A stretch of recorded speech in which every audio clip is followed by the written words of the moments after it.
Hello and welcome to Aspire Adda.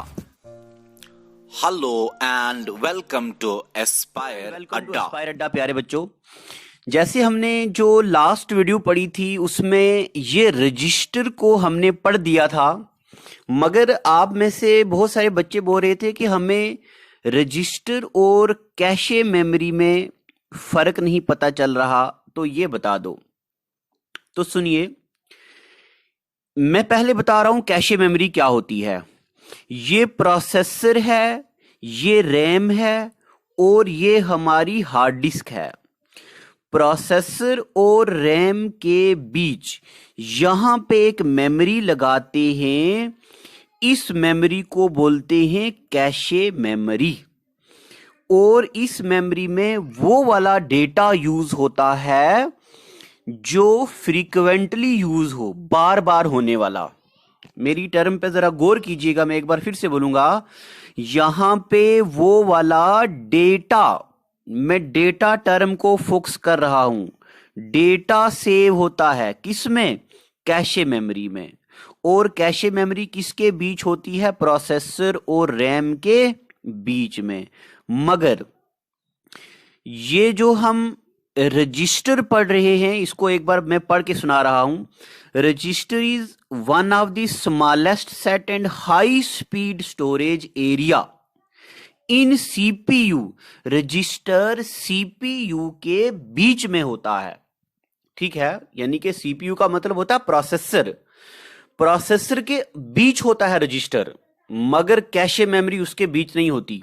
एक बात ये, और दूसरी बात के रजिस्टर में इंस्ट्रक्शन सेव होती हैं और देखो एड्रेस सेव होता है, डेटा सेव नहीं होता। डेटा यानी कि कोई गाना, मूवी, सॉन्ग, ये सब सेव नहीं होता रजिस्टर में। रजिस्टर में सेव होता है सिर्फ इंस्ट्रक्शन, यानी कि कमांड सेव होती हैं। ये करना है, वो करना है, ऐसे करना है, ये इंस्ट्रक्शन सेव होती हैं। एड्रेस सेव होता है, यानी कि डेटा को कहां सेव करना है उसका एड्रेस। तो रजिस्टर में डेटा सेव नहीं होता, एड्रेस सेव होता है। और रजिस्टर फ्लिप फ्लॉप से बना होता है। और फ्लिप फ्लॉप मैंने आपको बताया था क्या होता है, स्मॉलेस्ट। ये भी मेमोरी स्टोरेज होता है जिसमें सिर्फ बिट में डेटा 0101 ऐसे डेटा सेव होता है, ठीक है। यहां तक पता चल गया। तो ये वो पहले दिन जो हमने टेबल पढ़ा था, तो उसका हमने ये प्राइमरी मेमोरी सारा, यहां तक मैंने कल लाइन लगाई थी, यहां तक हमने पढ़ दिया। आगे आज हम पढ़ने जा रहे हैं सेकेंडरी मेमोरी क्या होती है। सेकेंडरी मेमोरी पढ़ेंगे तो हेडिंग डालो सेकेंडरी मेमोरी। सेकेंडरी मेमोरी के बारे में लिखो point number 1, it is also known as auxiliary storage. इसको इंटरनल स्टोरेज भी ऐसे लिखा, बट ये सही आंसर नहीं है, इसको इंटरनल स्टोरेज नहीं बोलते। ये किस लिए यूज होती है? इसमें डेटा परमानेंटली सेव होता है, फ्यूचर पर्पस के लिए। हम सीडी में मूवी सेव करते हैं, मोबाइल में फोटो सेव करते हैं, पेन ड्राइव में कोई या मेमोरी कार्ड में उनका फोटो सेव करते हैं, उनका है। बावे कभी चले गए हम, बावे पता ना आपको, जम्मू में, हाँ, बावे चले गए, बावे में को सेल्फी ले ली उनके साथ, तो वो फोटो सेव कर दिया, तो वो कहाँ होगा? वो हमारे पेन ड्राइव में या मेमोरी कार्ड में हो सकता है, तो वो सेकेंडरी स्टोरेज है, ठीक है। चलो, अब मैंने बावे शावे बोल दिया है, तो यादों में रोना नहीं है, थोड़ी देर के बाद लॉकडाउन खुल जाएगा तो फिर चले जाना बावे, को टेंशन नहीं। चलो, अब करते आगे ज्ञान की बातें और एक एक करके पढ़ते। देखो, सेकेंडरी स्टोरेज में सबसे पहले नंबर पे हम मैग्नेटिक मेमोरी पढ़ेंगे। देखो, मैग्नेटिक मेमोरी का मतलब होता है वो जो मैग्नेटिक कैसेट वगैरह होती हैं, यानी कि जिनमें डेटा स्टोर होता है मैग्नेटिक फॉर्म में, वो भी हम पढ़ेंगे। इसको इतना लिखने की जरूरत नहीं है। अब इसमें एक एक मैग्नेटिक मेमोरी में पहले नंबर पे मैग्नेटिक डिस्क पढ़नी है, ठीक है। ये पढ़ने की जरूरत नहीं है, मैं नोट्स बन रहे हैं आप, तो इसको छोड़ दो, ये जो ये है इसको छोड़ दो, ठीक है। मैग्नेटिक डिस्क लिखो। मैग्नेटिक डिस्क के बारे में सबसे पहले तो ये देखो, ये मैग्नेटिक डिस्क है। अब मैग्नेटिक डिस्क के बारे में सिर्फ ये पॉइंट याद रखने हैं, मैग्नेटिक डिस्क में रैंडम एक्सेस हो सकता है डेटा। रैंडम एक्सेस का मतलब होता है डेटा को हम कहीं से भी पढ़ सकते हैं, ये मतलब होता है रैंडम का। तो रैंडम का मतलब डेटा को हम कहीं से भी एक्सेस कर सकते हैं, यानी कि यहां से, यहां से, यहां से, यहां से, कहीं से भी। ठीक है, एक बात ये। दूसरी बात ये कि user can directly access the information from anywhere. ये वो पुरानी सीट कैसेट नहीं है टेप में डालने वाली जिसमें सबसे पहले डेटा ये देखेंगे, फिर ये, फिर, यानी कि सीक्वेंस में नहीं, कहीं से भी देखो, यहां से, यहां से, यहां से, यहां से, कहीं से भी। ये होता है मैग्नेटिक डिस्क। अब मैग्नेटिक टेप देख लो, दूसरी हेडिंग डालो, ये मैग्नेटिक टेप है। वो पुराने जमाने में जो कैसेटें हम गाने भरते थे, वॉकमैन में डालते थे, गाड़ी में वो कैसेट पड़ती थी, घर में स्टीरियो टेप होता था, टेप रिकॉर्डर, उसमें पड़ती थी। तो मैग्नेटिक टेप में एक ही बात याद रखनी है, it is sequential access medium. Sequence access medium का मैंने आपको एग्जांपल दी थी, वो याद है? बारी वाली साइड बैठना है, वॉकमैन में एयरफोन डालना है कान में, पहले ये गाना सुनना है, फिर ये सुनना है, फिर ये सुनना है। याद आ रहे हैं ना वो पुराने गाने?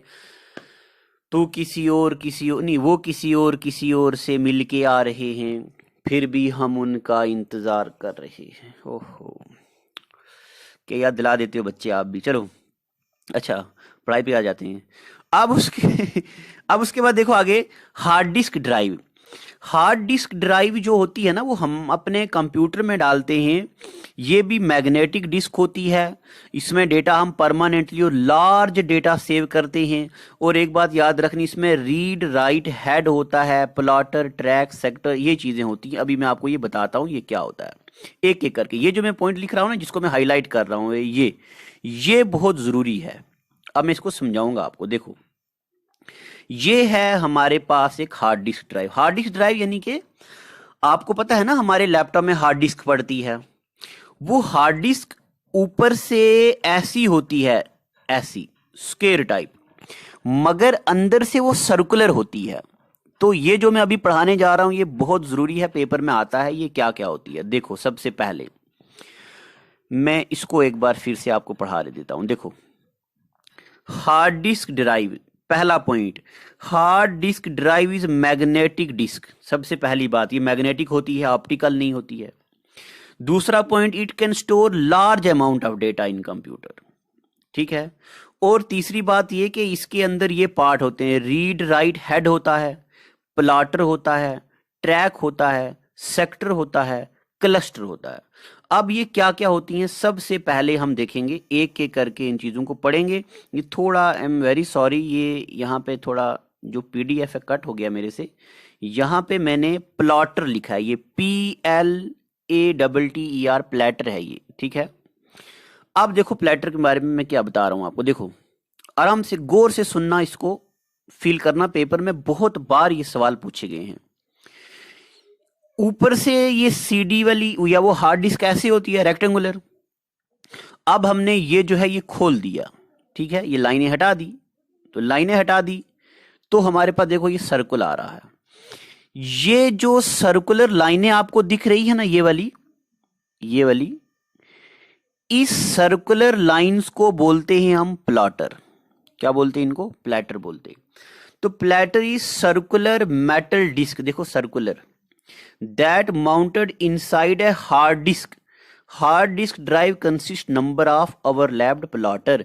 एक किसी लूसेंट की किताब में लिखा है कि बताओ हार्ड डिस्क का शेप कैसा होता है ना, सीडी का शेप कैसा होता है, तो वहां उसका आंसर है रेक्टेंगुलर। रेक्टेंगुलर नहीं होता, ये अंदर से ऐसे सर्कुलर होती है। तो अब आप मुझे पहले बताओ, अगर ऐसा सवाल आ गया, the circular portion inside any hard disc is known as platter, track sector, disc sector या क्लस्टर। तो सर्कुलर मेटल डिस्क को क्या बोलते हैं? प्लॉटर बोलते हैं। बस यही बात याद रखनी है आपको। किसी भी हार्ड डिस्क के अंदर जो सर्कुलर पोर्शन होता है उसको क्या बोलते हैं? प्लॉटर बोलते हैं। समझ आ गया? तो प्लॉटर में ये मानता हूं कि समझ आ गया है। ठीक है यहां तक। उसके बाद देखिए, दूसरे नंबर पे हम पढ़ेंगे ट्रैक क्या होता है। ठीक है, तो हम क्या पढ़ रहे हैं अब? ट्रैक क्या होता है। तो ट्रैक में देखो, पहले मैं लिखा हुआ पढ़ता हूं, ट्रैक क्या होता है। Each plotter is divided into number of track, data is stored in hard disk in recorded into track. यानी कि जो हम हार्ड डिस्क में डेटा सेव करते हैं ना, वो ट्रैक में जाता है। अब मैं बताता हूं आपको ट्रैक है कहां पे। ये देखो ट्रैक है ना, देखो ये जो सर्कुलर है, इस सर्कुलर पोर्शन को हम प्लॉटर बोलते हैं। अब हर प्लॉटर के अंदर यहां देखो इतना जो एरिया है ना, सिर्फ ये छोटा वाला, ये जिसको मैं ये कलर कर रहा हूं, अब मैं इसको अलग अलग कलर से करता हूं ताकि आपको पता चल जाए। ये एरिया देख रहे हो, ये इसको बोलते हैं ट्रैक। ये एरिया देख रहे हो, ये इसको बोलते हैं ट्रैक। ये एरिया देख रहे हो, ये वाला, इसको बोलते हैं ट्रैक, इसको बोलते हैं ट्रैक। तो ट्रैक जो होता है ना, वो प्लॉटर के अंदर छोटा वाला सर्कुल होता है, छोटा। डेटा कहां पे सेव होता है? ट्रैक में। अब ट्रैक से भी अंदर हम और आगे बात करते हैं। उसके बाद देखो यहां पे ये सेक्टर है। अब सेक्टर क्या होता है? देखो, ये देखो वीडियो में, ये होता है ट्रैक का सेक्टर। देखो ये वाला ट्रैक है, ये वाला। अब ट्रैक के भी अंदर ये जो डिस्क सेक्टर है ना, ये वाला, ये वाला, इस रेक्टेंगुलर पोर्शन को, इसको बोलते हैं सेक्टर बोलते हैं। क्या बोलते हैं इसको? सेक्टर। अब सेक्टर के बारे में पेपर में बड़ी बार सवाल आया है कि सेक्टर की मेमोरी कितनी होती है। तो सेक्टर के बारे में सुनो, track is further division of small unit called sector. Track भी आगे छोटे हिस्सों में डिवाइड होते हैं, इसको सेक्टर बोलते हैं। एक सीडी में हजारों के हिसाब से ट्रैक होते हैं सेक्टर के अंदर, और एक सेक्टर की मेमोरी होती है, ये बात आपको सिर्फ याद रखनी है, 512 बाइट होती है। कितनी? 512 बाइट। ये बैंकिंग के पेपर में बहुत बार आया है कि एक सेक्टर की मेमोरी कितनी होती है। तो कितनी होती है? 512 बाइट। अब मैं इसको एक बार दोबारा से बता दूं, ये बड़ा कॉम्प्लिकेट चीजें हैं। देखो मैं सब कुछ स्क्रीन पर रख रहा हूं, और एक बार फिर से, प्लॉटर। प्लॉटर का मतलब होता है ये वाले सर्कल आउटर साइड वाले, इनको क्या बोलते हैं? प्लॉटर। ट्रैक का मतलब होता है हर एक जो ये प्लॉटर होता है ना, ये वाले आउटर साइड प्लॉटर, ये प्लॉटर के अंदर छोटे सब यूनिट होते हैं, ये वाला, ये वाला, ये वाला, ये वाला, इनको बोलते हैं ट्रैक। और ट्रायंगुलर पोर्शन जो होता है, ये वाला ट्रायंगुलर पोर्शन, इस ट्रायंगुलर पोर्शन को हम बोलते हैं, इस ट्रायंगुलर पोर्शन को हम क्या बोलते हैं? इसको बोलते हैं सेक्टर। तो ये वाला क्या है? सेक्टर है। ठीक है, अगर अभी भी आपको डाउट है तो इसको मैं ऐसे कर रहा हूं, ये वाला जो पैरेट कलर मैंने डाल दिया, इस ट्रायंगुलर पोर्शन को बोलते हैं सेक्टर। अगर पेपर में आएगा कि बताओ, आ गया कि बताओ ट्रायंगुलर पोर्शन जो होता है किसी भी सीडी में, उसको क्या बोलते हैं? तो उसको ट्रायंगुलर पोर्शन को क्या बोलते हैं? उसको सेक्टर बोलते हैं। पूरा जो सर्कुलर पोर्शन होता है, ये वाला, ये जो मैं बना रहा हूं, इस पूरे सर्कुलर पोर्शन को क्या बोलते हैं? तो इसको बोलते हैं प्लॉटर बोलते हैं। प्लॉटर के अंदर जो छोटा सर्कल होता है, इसको मैं ये दूसरा कलर ले लेता हूं, ये जो छोटा वाला है इसको क्या बोलते हैं? ये जो मैंने ये ऑरेंज कलर डाल दिया, तो इसको बोलते हैं ट्रैक बोलते हैं। ठीक है प्यारे बच्चों, अभी आप मेरे सामने नहीं हो तो मैं इतना ही पॉसिबल कर सकता हूं। अगर आपको समझ आ रहा है तो नीचे अप्रिशिएट में कुछ लिख दीजिए, अगर नहीं तो बहुत जल्दी में हम क्या करने वाले हैं, हमारी टीम जो मैथ्स का पेड कोर्स हमने लाया है वो तो आपको पता ही है, उसका एक ऐसा सॉफ्टवेयर है जिसमें लाइव क्लास चलेगी। आप उसी वक्त पूछेंगे, आप मुझे पूछोगे सर प्लॉटर एक बार फिर से समझा दो, सर ट्रैक एक बार फिर से समझा दो, तो ऐसे हम समझेंगे। आप मैथ्स का कोर्स रजिस्टर कीजिए, वो बहुत ज़रूरी है।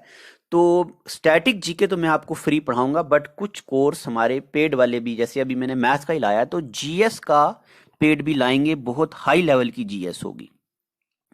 अगर आपको ये तीनों चीजें पता चल गई, प्लॉटर पता चल गया, ट्रैक पता चल गया, सेक्टर पता चल गया, तो हम आगे चलें। इजाजत है आपकी?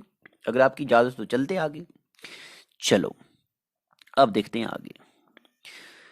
आगे ये क्लस्टर वगैरह भी है, तो क्लस्टर पढ़ने की जरूरत नहीं है, इसमें आपको सिर्फ ये चीज पढ़नी है, ये पढ़ने की जरूरत नहीं है, आप ये वाला जरूरी पढ़ो। देखो पेपर में आएगा फैट की फुल फॉर्म क्या होती है, एनटीएफएस की फुल फॉर्म क्या होती है, ये आपके सिलेबस में जो लिखा है ना एक्रोनियम पीडीएफ, उसमें भी आपको काम आएंगे।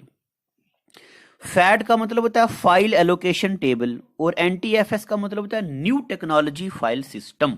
अब मैं आपको इनके बारे में बताता हूं ये क्या होता है। देखो ये हमारी हार्ड डिस्क है, ये आई एम सॉरी, ये हमारी हार्ड डिस्क है। इस हार्ड डिस्क में डेटा यहाँ है, यहाँ है, यहाँ है, यहाँ है। अब डेटा है क्या क्या, चलो मैं वो भी बता देता हूँ आपको। चलो एक बार फिर से प्यार वाली लैंग्वेज में पढ़ते हैं। ये हमारी हार्ड डिस्क है, ठीक है। इस हार्ड डिस्क में ये उनका फोटो है, उनका, ठीक है ना, उनका, ठीक है। ये उनकी प्यार भरी रिकॉर्डिंग है, मोहब्बत वाली। ये उनका कोई खत है, ये उनका कुछ, ये तो उनका रिकॉर्ड चीजें हैं।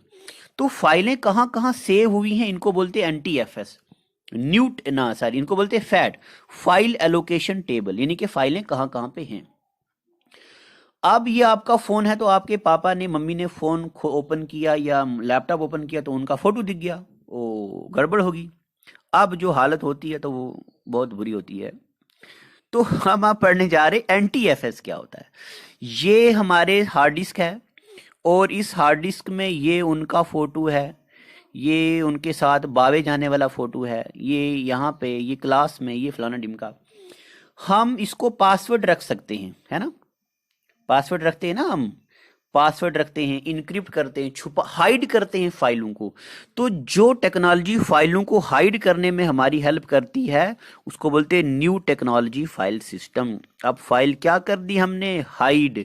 तो फैट और NTFS में क्या फर्क है, NTFS फाइलों को हाइड करने में हेल्प करता है और फैट नहीं, ठीक है यहां तक। अब उसके बाद ये तो नोटबुक बुक का ही फोटो है, तो ये चीजें पढ़ने की जरूरत नहीं है, ठीक है, इसको छोड़ दो। ये ऐसे मैंने लिखा, नोट बना रहे हो ना आप, तो नोट में जिन जिन चीजों को मैं हाईलाइट कर रहा हूं वही पढ़ना है। ये येलो कलर मतलब हेडिंग और ये वाला ग्रीन कलर मतलब बॉडी उसकी। अब हम पढ़ेंगे floppy disk drive. Floppy disk drive को तो मैं यहाँ पे 1 star, 2 star, 3 star, 4 star, 5 star डाल रहा हूं, यानी कि इतना जरूरी है।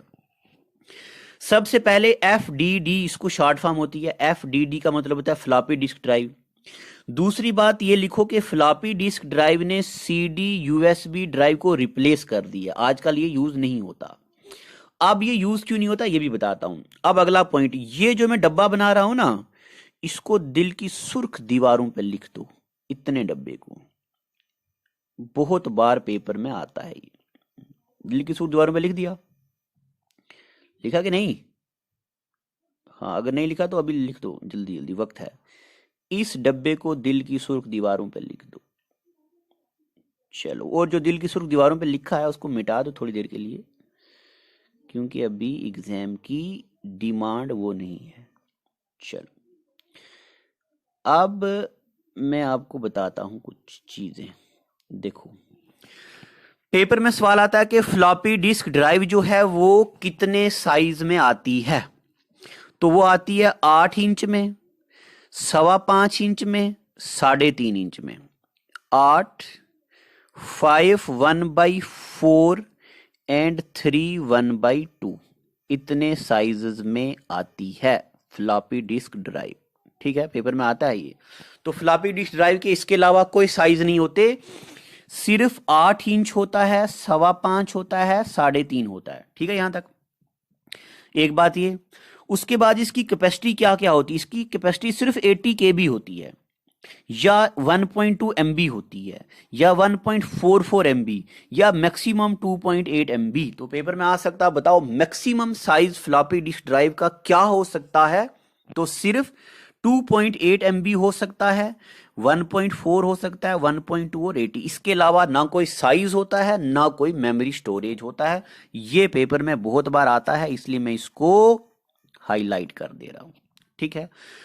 अब हम चलते आगे ऑप्टिकल मेमोरी के बारे में। तो ऑप्टिकल मेमोरी जो है ये बहुत ही जरूरी है, इसमें भी पेपर में आता, क्योंकि लेटेस्ट टेक्नोलॉजी सारी की सारी यही है। हेडिंग डालो ऑप्टिकल मेमोरी, पहला पॉइंट लिखो, ऑप्टिकल मेमोरी में डेटा कॉपी करते हैं लेजर लाइट से, चाहे रीड करना हो यानी कि डेटा पढ़ना हो, या इसमें डालना हो। तो कैसे डालते हैं डेटा, सिर्फ ऑप्टिकल लाइट से, तब इसको ऑप्टिकल मेमोरी बोलते हैं। तो ऑप्टिकल सिग्नल से इसमें डेटा कॉपी करते हैं। अब इसकी टाइप, ये जो डब्बा है ना, ये सारी चीजें बहुत काम की हैं प्यारे बच्चों, इसको गौर से पढ़ो, सबसे पहली बात, सीडी की full form compact disc. CD में कौन सी फाइलें होती हैं? ऑडियो फाइलें। सीडी का साइज कितना होता है? 700 MB। याद रखना, सीडी में ऑडियो फाइलें आती हैं, सीडी की फुल फॉर्म कॉम्पैक्ट डिस्क होती है, इसका साइज 700 MB होता है। अब उसके बाद सीडी की टाइप्स, सबसे पहले नंबर पे सीडी रोम। पेपर में आता है कि सीडी रोम क्या कर सकता है, या what does R stand for. CD ROM का मतलब होता है compact disc read only memory. याद रखना, compact disc read only memory है ये, ठीक है। इसमें डेटा स्टोर होता है, but already data written on this memory. Data CD ROM is है स्टोरेज मीडिया, बट इसमें एक ही बार डेटा जो है पहले से कॉपी करते हैं, हम उसको बार बार नहीं कर सकते। यानी कि अगर आपने दुकान से लाई तो आप उसमें डेटा कॉपी नहीं कर सकोगे। दूसरे नंबर पे है सीडी आर। क्या होता है? पेपर में आएगा आर स्टैंड फॉर। आर का मतलब होता है रिकॉर्डेबल। आपने दुकान से सीडी आर लाई, रिकॉर्डेबल लाई, उसमें खुद फोटो, गाने, ये वो डांस, टिकटॉक वगैरह आप डाल सकते हो, तो आर मतलब रिकॉर्डेबल। एक होता है CD R W. R W का मतलब होता है री राइटेबल, बार बार लिख सकते हैं इसमें, मगर इन दोनों में एक फर्क है। सीडी आर का मतलब होता है सिर्फ एक बार। देखो मैंने इंपॉर्टेंट चीजों को हाईलाइट किया हुआ है पहले से ही। सीडी आर में और सीडी आर डब्ल्यू का क्या फर्क है? सीडी रिकॉर्डेबल का मतलब होता है एक बार रिकॉर्ड, और सीडी आर डब्ल्यू का मतलब होता है इसको रिकॉर्ड कर सकते हैं हम। देखो री राइटेबल है मल्टीपल टाइम्स, 1000 बार, ठीक है। एक बार देखो, 1000 बार देखो, देखने की चीज है, बार बार देखो। तो सीडीआर मतलब एक बार लिखो, 1000 बार लिखो, लिखने की चीज है, बार बार लिखो, ठीक है। यह सीडीआर डब्ल्यू। उसके बाद डीवीडी क्या होता है? डीवीडी की मेमोरी भी याद रखनी है। डीवीडी का मतलब होता है डिजिटल वर्साटाइल डिस्क, या इसको डिजिटल वीडियो डिस्क भी बोलते हैं। इसकी मेमोरी 4.7 GB से लेके 17 GB तक होती है। अगर आपको ये जीबी शीबी नहीं पता तो कंप्यूटर की मेमोरी वाला पहला लेक्चर देख लो। BRD का मतलब होता है ब्लू रे डिस्क। इसकी मेमोरी और ज्यादा होती है, 25 GB से 128 GB। ये भी पूछ सकते हैं, बताओ इनमें से सबसे ज्यादा मेमोरी किसकी होती है। उसके बाद आता है HVD होलोग्राफिक वर्साटाइल डिस्क। इसकी मेमोरी सबसे ज्यादा होती है, देखो 3.9 TB। TB कितना बड़ा है पता है ना आपको, उतनी मेमोरी इसमें होती है। तो ये हमने पढ़ा ऑप्टिकल डिस्क के बारे में। अब फ्लैश मेमोरी में आपको कुछ नहीं याद रखना, सिर्फ इतनी बातें याद रखनी। डिजिटल कैमरा में, हमारे मोबाइल फोन में, MP3 प्लेयर में, वीडियो गेम्स में जो मेमोरी होती है उसको फ्लैश मेमोरी बोलते हैं। फ्लैश मेमोरी की बेस्ट एग्जांपल मेमोरी कार्ड या पेन ड्राइव, इनको फ्लैश मेमोरी बोलते हैं। एक बार SBI PO के पेपर में आया था कि फ्लैश मेमोरी किससे बनती है? Electrically erasable programmable read only memory, पढ़ा था ना हमने। उसको जब इलेक्ट्रिकल सिग्नल डालते हैं तो उससे बन जाती है फिर फ्लैश मेमोरी। ये बात याद रखनी है, एक ही बार पेपर में आया। अब जो हम आगे पढ़ने जा रहे हैं, दो मेमोरीज, एक तो वर्चुअल मेमोरी और दूसरा SD कार्ड वाली मेमोरी। तो पहले मैं आपको वर्चुअल मेमोरी समझाता हूं, इसको वर्चुअल मेमोरी क्यों बोलते हैं। देखो प्यारे बच्चों, अगर आप 4 GB का पेन ड्राइव लाते हैं ना दुकान से, तो वो 4 GB नहीं होता, वो 3.5 GB होता है। अगर आपके पास कंप्यूटर है तो कंप्यूटर की अगर 1 TB हार्ड डिस्क है तो वो 1 TB नहीं होती, उससे थोड़ी सारी कम होती है। अब मैं आपको इसके पीछे का लॉजिक बताता हूं, सुनो। ये हमने दुकान से लाई हार्ड डिस्क, ठीक है। ये मान लो 500 GB की है। तो हमारे कंप्यूटर का ऑपरेटिंग सिस्टम क्या करेगा, अभी हम ऑपरेटिंग सिस्टम पढ़ेंगे क्या होता है। वो इस 500 GB में से 50 MB या 100 MB कोई भी यूज करेगा अलग काम के लिए। क्या अलग काम के लिए? कोई अलग प्रोग्राम चलाना होगा, उस प्रोग्राम के लिए अगर हमारे पास रैम का साइज कम है तो रैम की जगह यूज करेगा किसको? हार्ड डिस्क को। यानी कि एक बार फिर से सुनो, कंप्यूटर का ऑपरेटिंग सिस्टम इस हार्ड डिस्क को एज ए रैम यूज करता है, होती नहीं है बट यूज करता है। इस टेक्निक को बोलते हैं वर्चुअल मेमोरी। क्या बोलते हैं इसको? Virtual memory. तो देखो वर्चुअल मेमोरी के बारे में पहला point, it is extending size of RAM. Virtual memory क्या करती है? रैम का साइज बढ़ाती है। तो मुझे बताओ, which of the following memory is use to extend the size of RAM? क्या हार्ड डिस्क है? क्या उसको CD बोलते हैं? क्या उसको डीवीडी बोलते हैं, क्या उसको फ्लैश मेमोरी बोलते हैं? नहीं, तो उसको वर्चुअल मेमोरी बोलते हैं। इसलिए इसको एक्सटेंडेड रैम भी बोलते हैं। Which memory is also known as extended RAM? Virtual memory. This memory is not physical memory, this memory section is available on hard disk. Hard disk drive को ही processor एक मेमोरी यूज करता है as a RAM, उसको बोलते हैं virtual memory. तो ये फिजिकल, हम दुकान से जाके ये नहीं बोल सकते वर्चुअल मेमोरी दो, ये प्रोसेसर खुद बनाता है। आखिरी पढ़ेंगे सॉलिड स्टेट ड्राइव। तो सॉलिड स्टेट ड्राइव का मतलब होता है इंटीग्रेटेड सर्किट के लिए बनाने में यूज होता है, speed of accessing data faster than hard disk. ये इंटरनल मेमोरी होती है सॉलिड स्टेट ड्राइव। जो देखो, आपने अगर कोई दुकान से कभी टैब खरीदने जाएंगे तो वो दुकानदार बोलता है कि इसमें जो है सॉलिड स्टेट ड्राइव है, और जो सॉलिड स्टेट ड्राइव होती है ये जरा तेज मेमोरी होती है, speed of accessing data is faster than hard disk. Computer की हार्ड डिस्क से ये क्या होती है? तेज होती है। एप्पल के जो मैक वगैरह बुक आती है ना, उसमें ये होता है, एसएसडी कार्ड होता है, एसडी ड्राइव होती है, जिससे ये उसकी स्पीड बढ़ जाती है। ठीक है, तो आज के एपिसोड में हम इतना रखते हैं, इनको रिवाइज कीजिए। कंप्यूटर की हम कोई कसर नहीं छोड़ने वाले हैं, बहुत ज्यादा एमसीक्यू भी पढ़ेंगे। और thank you so much. Well, it is hard time for all of us. Due to coronavirus, we have break the situation as earlier it was. But time never stopped for anyone. But it doesn't mean that we should go out and prepare for all the competitive exam. We can utilize this time by doing self-study and taking help of Aspire Ada YouTube channel. To start with, you need to prepare a proper schedule for all the subject, and without going out, you should complete all the syllabus by yourself. And when the critical situation will end, here you are. Hooray! You are ready for all the competitive exam. Utilize this time until it go. Aspire Ada Institute, best institute in Jammu for all the competitive exams. We care for you. Stay home.